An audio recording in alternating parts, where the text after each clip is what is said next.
अगर दिल्ली एनसीआर के पास ही नोएडा में ही उद्योगपति जाना चाहते हैं, उद्योगपति अपने उद्योग लगा रहे हैं, तो बाद बाकी प्रदेश में वो क्यों नहीं जाना चाहते? क्यों? क्या इंफ्रास्ट्रक्चर आप नहीं दे पा रहे हैं? क्या उनको बुनियादी सुविधा मिल नहीं रही है? बिजली नहीं मिल रही, मजदूर नहीं मिल रहा है, क्या वजह है? देखिए, जो बातें दिल्ली के करीब में, नोएडा में, क्योंकि दिल्ली के करीब होने के बाद नोएडा को अपने आप लाभ मिलता है उसका। हमारी कोशिश हुई है कि इंडस्ट्री आगे भी जाए, और इसीलिए बुंदेलखंड में मान लीजिए सोलर का सबसे ज़्यादा इन्वेस्टमेंट हुआ है। तमाम लोगों ने वहाँ पर प्लांट लगाए, 250 मेगावाट के 250 मेगावाट के लग चुके हैं, अभी 250 मेगावाट के और लगने हैं। इसी तरह एचसीएल जैसी बड़ी कंपनी लखनऊ में आ रही है, अमूल का प्लांट कानपुर देहात में आ रहा है 10 लाख लीटर प्रतिदिन का, आपका वाराणसी में 5 लाख लीटर का आ रहा है, लखनऊ में 5 लाख का 5 लीटर आ रहा है। इसी तरह ललितपुर में प्राइवेट सेक्टर में कुशाक बजाज की तरफ से प्लांट लगा है 660 सुपर क्रिटिकल प्लांट, 3 यूनिट लग रही हैं, बड़े पैमाने में इन्वेस्टमेंट है। तो हमारी कोशिश रही है कि जो डेवलपमेंट दिल्ली के आसपास है यहाँ आए। मान लीजिए आइकिया बड़ा ग्रुप है दुनिया का, सब जानते हैं कि किस तरह की चीज़ें हैं उसके पास, वो नोएडा पसंद करें, नेक्स्ट स्टेज पे हो सकता है वो लखनऊ आ जाए, और उसके बाद हमारी कोशिश होगी गोरखपुर या वाराणसी या इस आसपास उस इलाके में भी पहुँचें। तो सरकार की कोशिश रही है अपने पॉलिसी के माध्यम से कि पूरे हर उत्तर प्रदेश में हर जिले में कुछ न कुछ बन जाए, कुछ न कुछ वहाँ आ जाए। अखिलेश जी, आप बता रहे हैं कि यूपी में काम हो रहा है, क्या वजह है? ये काम दिख नहीं रहा है या विजिबिलिटी अभी नहीं आई? 4 साल आपके बीत गए हैं।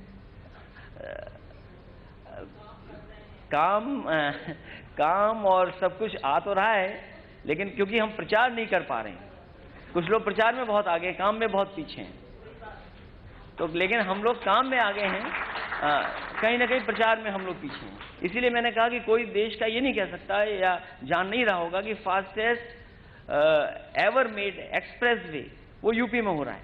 जब देश लैंड एक्विजिशन पे बहस कर रहा था, उत्तर प्रदेश ने 326 किलोमीटर में लैंड एक्वायर करके दिखा दिया किसानों से आम सहमति पर।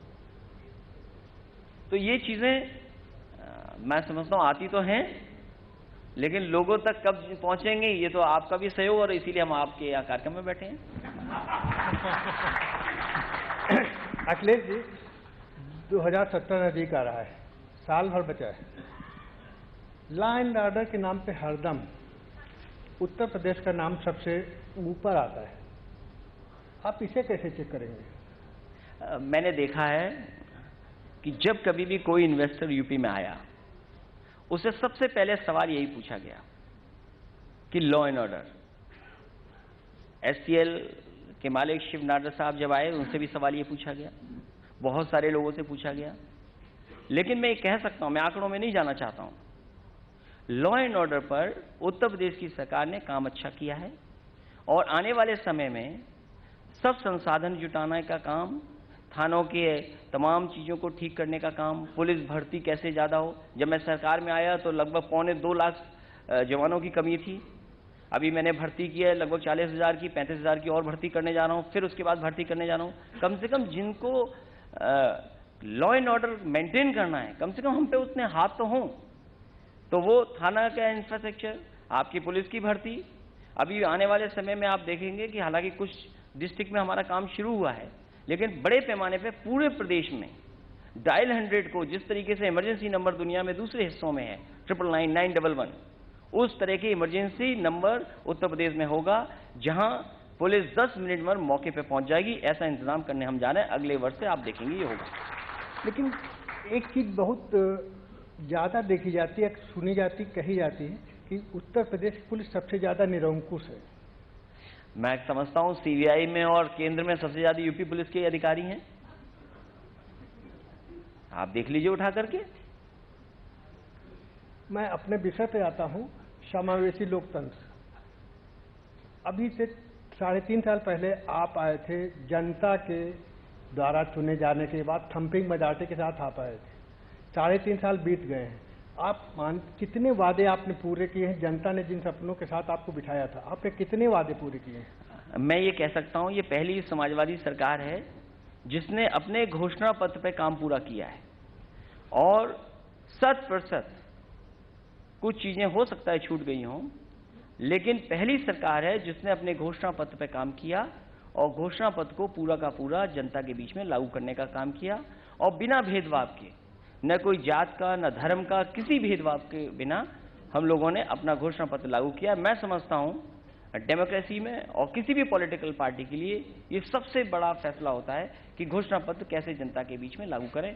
वो कम से कम समाजवादियों ने करके दिखाया है। क्या समावेशी लोकतंत्र आपके यहाँ उत्तर प्रदेश में वास्तव में जिस धरतीपुत्र कहा जाता है, नेताजी को आज भी धरतीपुत्र का तमगा हासिल है, क्या वास्तव में एक आरोप आप पे लगता है कि आपके सोसाइटी के यादव लोगों को ही ज्यादा प्रश्रय मिलता है? ऐसा क्यों?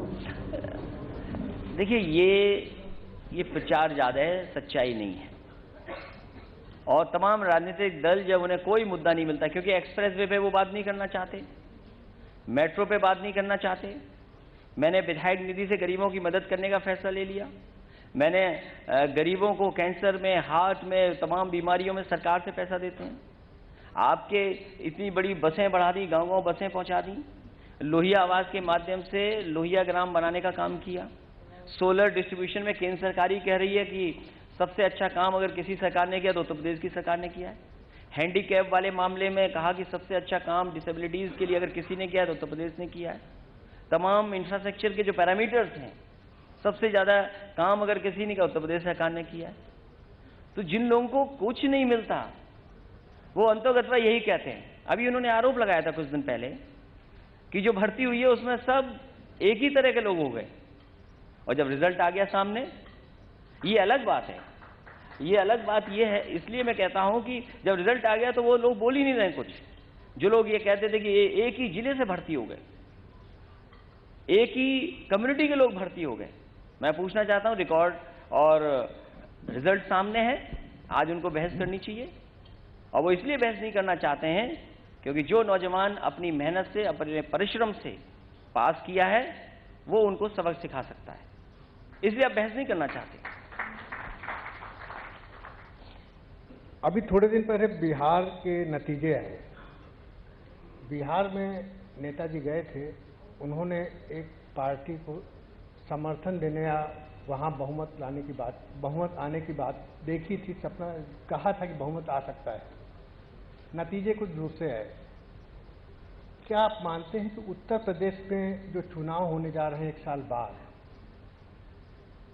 उसमें समाजवादी पार्टी कुछ अलग राजनीति देख रही है? देखिए, समाजवादी पार्टी ने काम बहुत किया है और हमारा संगठन है, जनता ने बहुमत सरकार को दिया था। तो मैं समझता हूं जहां तक और तरह की राजनीति की बात जहां हो, वो नेताजी तय करेंगे कि राष्ट्रीय अध्यक्ष वो हैं। लेकिन अभी आने वाले समय में कहीं किसी तरह का कोई गठबंधन या किसी तरह किसी दल के साथ जाने का कोई विचार समाजवादी पार्टी का नहीं दिखता। अभी एक फोरम में, राष्ट्रीय फोरम में आपने कहा था कि अगर कोई पार्टी, कोई राष्ट्रीय पार्टी आपको ऐसा अवसर देती है, आपके नेताजी को, तो आप चाहेंगे कि नेताजी देश केंद्रीय राजनीति में आए। क्या आप उस बात को फिर से दोहराएंगे? नहीं, वो क्योंकि नेता उस समय मेरे सामने बैठे थे, तो मैंने सोचा चलो यहाँ पूछ लूँ, शायद वो मान जाए बात को, तो इसलिए मुझे मौका मिल गया, मैंने उनसे पूछ लिया। राजस्थान, मध्य प्रदेश बीमारू राज्य से निकल के काफी आगे आ गए। आपका उत्तर प्रदेश कब उस ऊंचाई पर पहुंचेगा? देखिए, उत्तर प्रदेश की तुलना किसी प्रदेश से इसलिए नहीं हो सकती है कि उत्तर प्रदेश आबादी के हिसाब से और कामकाज के हिसाब से बहुत बड़ा प्रदेश है।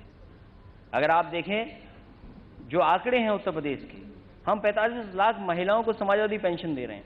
अब 45 लाख महिलाओं को कौन पेंशन दे रहा होगा इन दो प्रदेशों में? उनकी आबादी कम है।